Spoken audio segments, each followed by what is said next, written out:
When enrolling into Medicare, you have some big decisions to make. In this video, I'm going to show you 3 key things that you need to know so that you make the right decisions.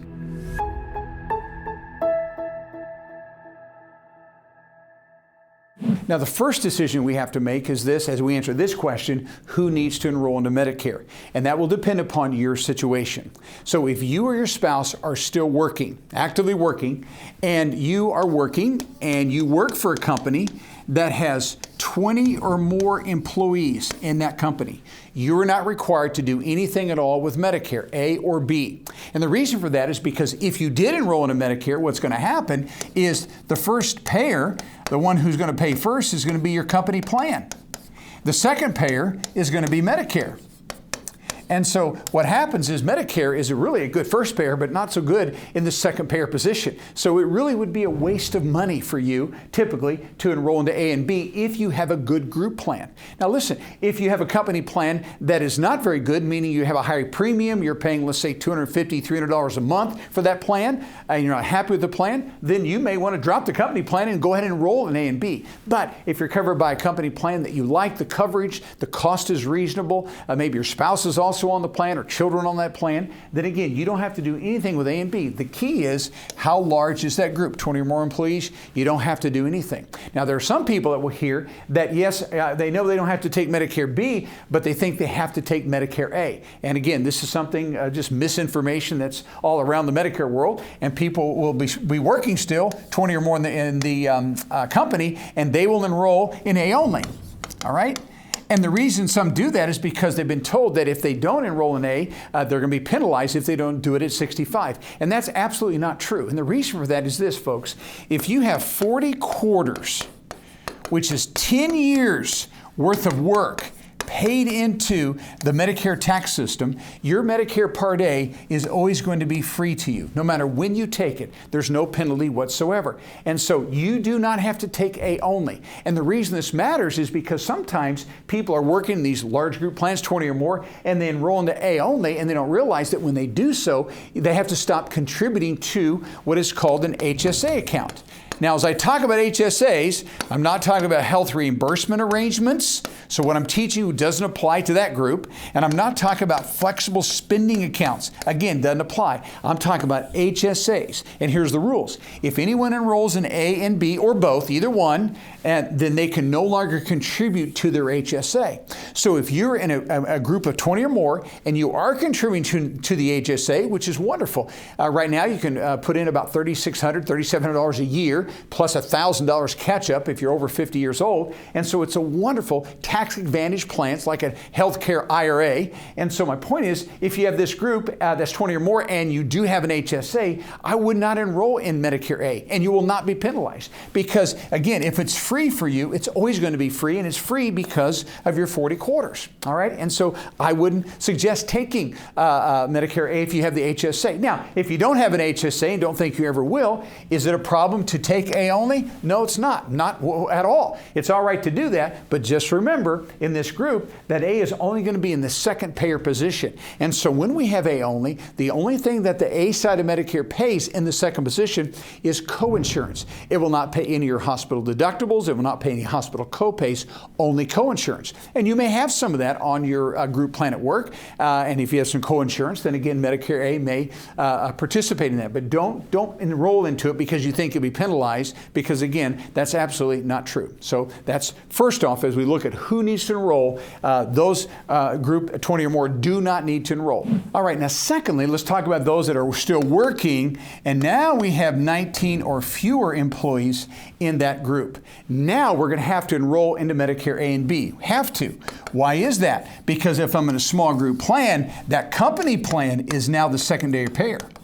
All right? And so you have the responsibility to put A and B in the first payer position. So you have to enroll into Medicare. And the sad thing is a lot of people don't know this, but they will find out about it if they ever have some kind of a large claim. Because if you're in a small group and you have a large claim, let's say you have a cancer claim or maybe a heart issue claim, you have to go to the hospital or something, and when those bills go into that company and they realize that it's a small group, of course, and that you're eligible for Medicare, what they're going to say is they're only going to pay second. And if you don't enroll into Medicare and put Medicare in the first first payer position, then all of a sudden you're responsible to be the first payer. And I've seen that happen time and time again. So 19 or less, we are going to go on Medicare A and B, and the company plan is going to be second. Now, I will tell you what most people do in this scenario. What they typically do is they go ahead and just drop the company plan totally because usually in small groups, they're not really that attractive. And so what they'll do is they'll enroll in A and B, and they may, in the second payer position, get a Medicare supplemental plan or maybe a Medicare Advantage plan, but they do enroll in A and B. Now, also I found this,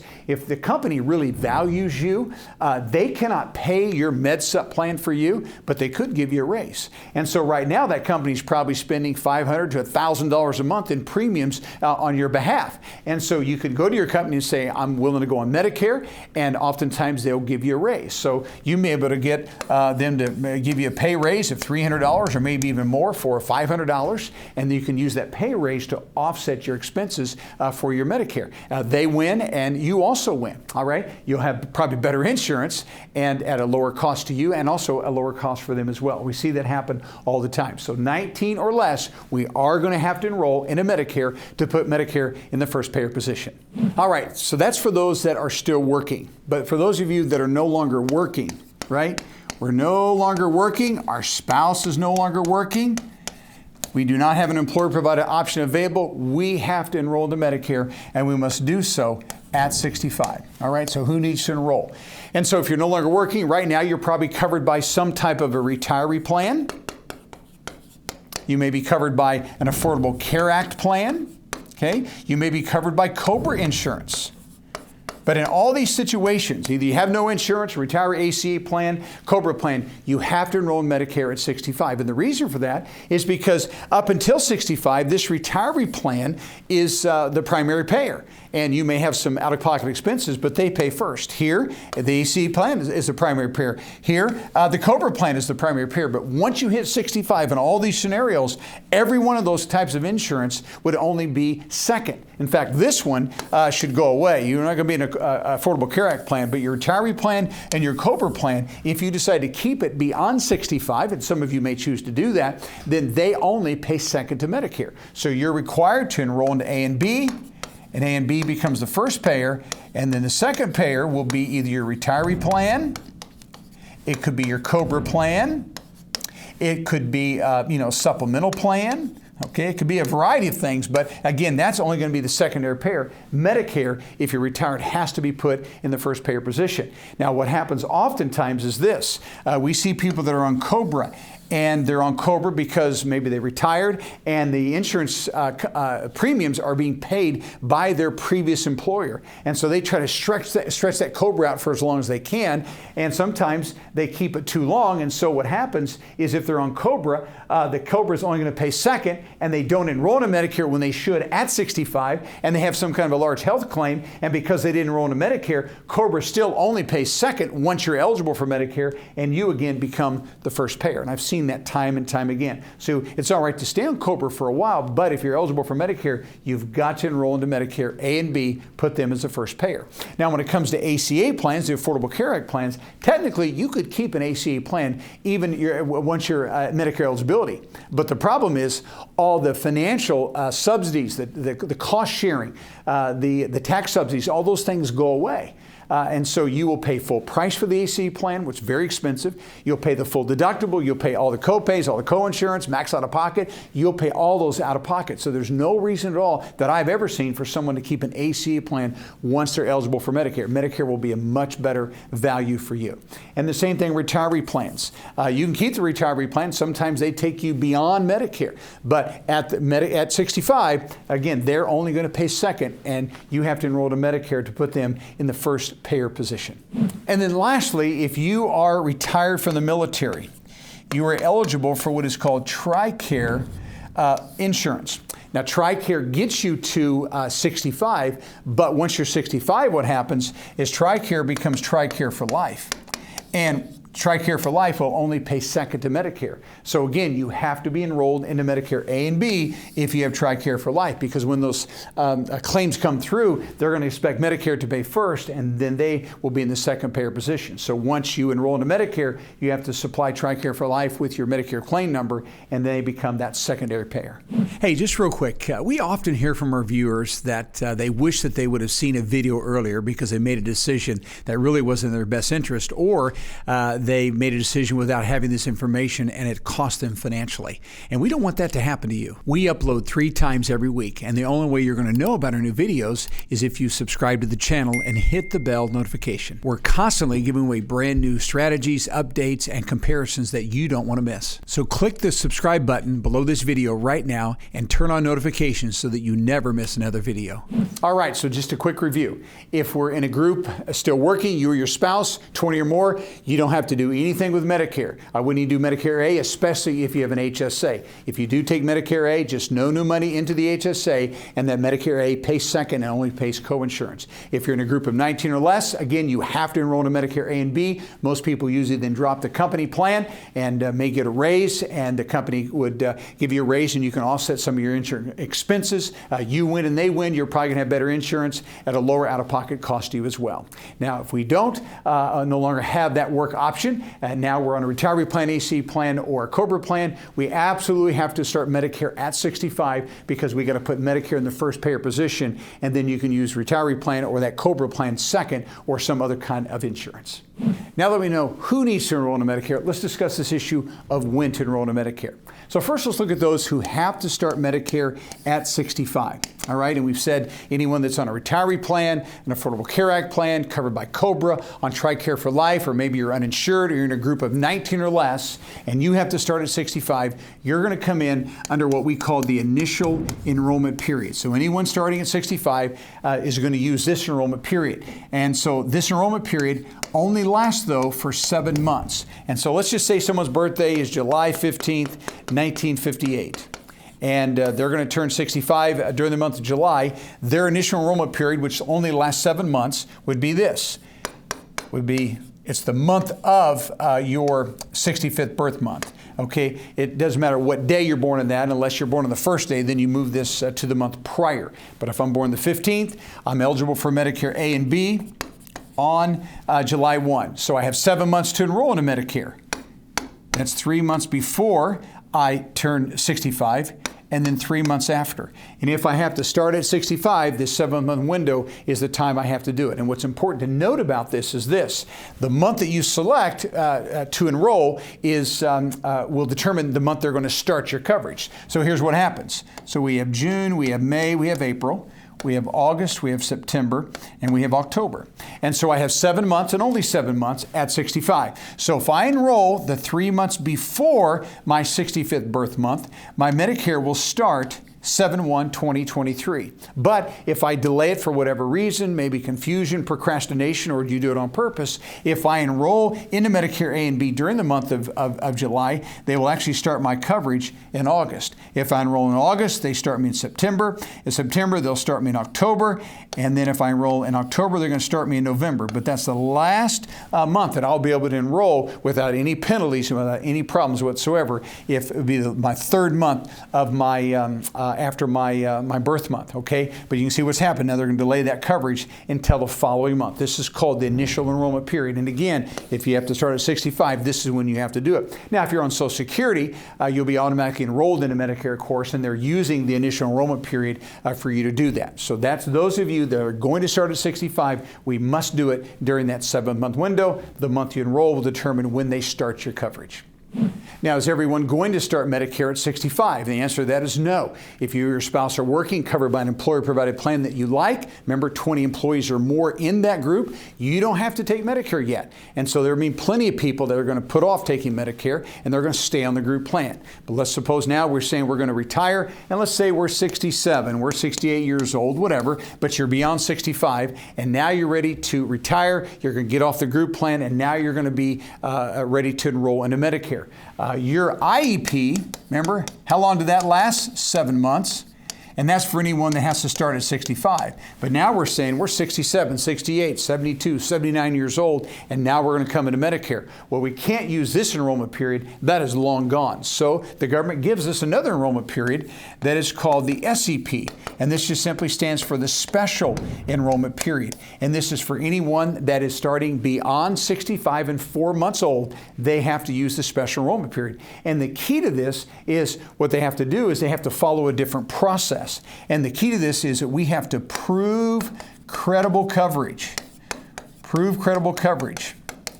The most elderly people that I have put into Medicare to date was a 79-year-old lady, and her husband was 83 years old. And they had not used Medicare before. She was working, had a great group plan, and that's how they were covered by the employer plan. But to use this special enrollment period, what has to happen is this. I have to go all the way back to 65 and prove that she's had credible coverage every single month up until when she is going to retire. For him, he was also covered by her plan, but again, we had to go back, 18 years for him and prove that they have had credible coverage by an active employer-provided plan. All right? And so when to enroll, we're going to use the special enrollment period to be able to do that, and they can begin that process around 90 days prior to when that group plan is going to end. So if someone's group plan is going to end, let's say June 30th, and they want to start their Medicare July 1, we can back up the clock about 60 to 90 days prior to that, and we can begin the process of using the special enrollment period and bring them into Medicare with no penalties and no problems whatsoever. And their Medicare will begin as soon as their group plan is going to end. And next, we're going to talk about how to do that. All right, so we'll conclude with how to enroll. What process do we follow? Again, if we're coming in at 65, we're going to use the initial enrollment period. And so what happens if I'm already receiving Social Security benefits, I'm getting a check every month, then what's going to happen, I am actually going to be automatically enrolled into Medicare. So anyone that's on Social Security is going to receive a Medicare card, A and B, about 100 days prior to your birth month. So a little over 3 months, they're going to mail you that card in advance, so you'll have that enrollment into Medicare A and B. And so that enrollment process is actually done for you. So how to enroll? Social Security, you're automatically enrolled. Now, please know this. When they mail you that A and B card, it's going to give a date. In fact, let's just do this. Let's just say we're going to start at 7/1/2023. And you're going to have an A date and you're going to have a B date, 7/1/2023. So if I'm on Social Security, I'm automatically enrolled. But keep this in mind, if you are on Social Security and you are covered by a group plan of you or your spouses, you do not have to stay enrolled in Medicare Part B. If you have Social Security, we have to have A. But I don't have to have B if I am covered by a group plan of my or my spouse's of 20 people or more. And the reason I'm teaching this to you is you don't have to keep Medicare B. You actually can send the card back in, again, only if the group is 20 or more, it's on a plan that you really do like. Send the card back in, and they'll send you back a new card that'll say A only, and then you can pick up that B at a later date when you lose the group plan. All right, so I want to make sure you know the process for you. If you're already on Social Security, automatically enrolled in A and B. Now listen, if you don't have a group plan of your spouses, you're not going to do this. You're going to enroll, you're going to keep that enrollment in A and B. But if you do have a group plan of 20 or more that you like, you absolutely can drop off the B, pick it up at a later date using the special enrollment period, and they'll send you back a new card that'll say A only. All right, and so that is the initial enrollment period. So at 65, though, if we're going to start, we're on Social Security, we're automatically going to be enrolled. Hey, if you're finding this video helpful, I want to invite you to go right up here and actually click on a link that will allow you to watch what I call the Medicare Essentials Workshop. It's a workshop that I did that really is going to show you everything you need to know about Medicare from A to Z, how to enroll, when to enroll, and the plan options for you. So go to that link and check it out. All right, so that's the initial enrollment period. Now, if I'm going to self-enroll, though, see, that's what happens if you're on Social Security, but I have to self-enroll because I'm not. Then what you're going to do is you're going to set up what is called a myssa.gov account. So you go to ssa.gov and you will set up an account. You will establish a username and a password. Don't lose that. You'll have to answer a few questions, but it'll take you maybe 10 minutes or so to set that ssa.gov account up. And then once you have that, then you actually can do what is called a Medicare only application, a Medicare only application.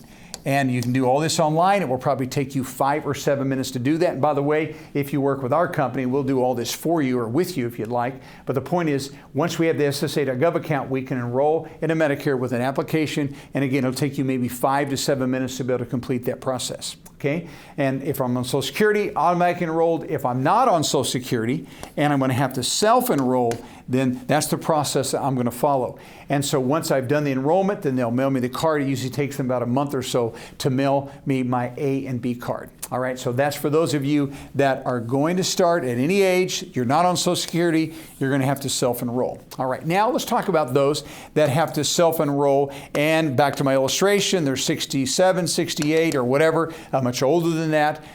This IEP, initial enrollment period, is over. And so to do the special enrollment period, remember the SEP, what's required in enrolling into Medicare are 2 additional documents. These documents are not necessary for this enrollment period, but they are for this enrollment period here. And why is that? Remember what I showed you in the previous screen. We have to prove credible coverage. The lady was 79. We had to prove back to 65. The man was 83, we had to go back to 65. So how do we prove that they had employment and they had insurance at work? There's 2 forms we use. One of those forms to prove we've had credible coverage is called the L564. L564. And so if you work with us, we'll do all this for you, but we actually fill out the first portion, which is your personal information, and then you'll get that to your HR department, and they will verify employment and insurance back to 65. And with this form here, then we'll combine that with another form called the CMS 40B. And the CMS 40B form, a very simple form, but what it does, it tells Medicare when we want to start our Medicare benefits. So if my group plan ends June 30th, and I want to start my Medicare July 1st, I would put on the CMS 40B, my name, my Social Security number, my address, and then in the comments section, I would say, please begin my Medicare Part B on July 1st, 2023, or whenever you want to begin that, you see? And that's the purpose of the 40B. L564 goes to the employer, they get it back to you. This one you fill out, and these 2 documents go to your local Social Security office, and with those documents, they'll process your Medicare, and you'll come into Medicare with no penalties and no problems whatsoever. Again, the L564 and 40B are not necessary when we come in during our initial enrollment period. Those 7 months, we don't have to have any insurance. We just have to have 40 quarters and we're eligible to enroll in Medicare up here. But if I'm going to do this one, you or your spouse had to be working. We got to prove it all the way back to 65, and we'll do that with the L564. Now, I've had people that have changed employers, maybe at the age of 70. So how many L564s do I need? I'm going to have 2 of them because I got to prove credible coverage from the time we want to start Medicare back to 65. So however many employers we've had during that time, they're going to have to fill out one of those forms. 40B tells them when we want to start. So those 2 documents will go in and bring us into Medicare without any penalties and without any problem. So that is who needs to enroll, when you need to do this, and how to enroll. Thanks so much for watching.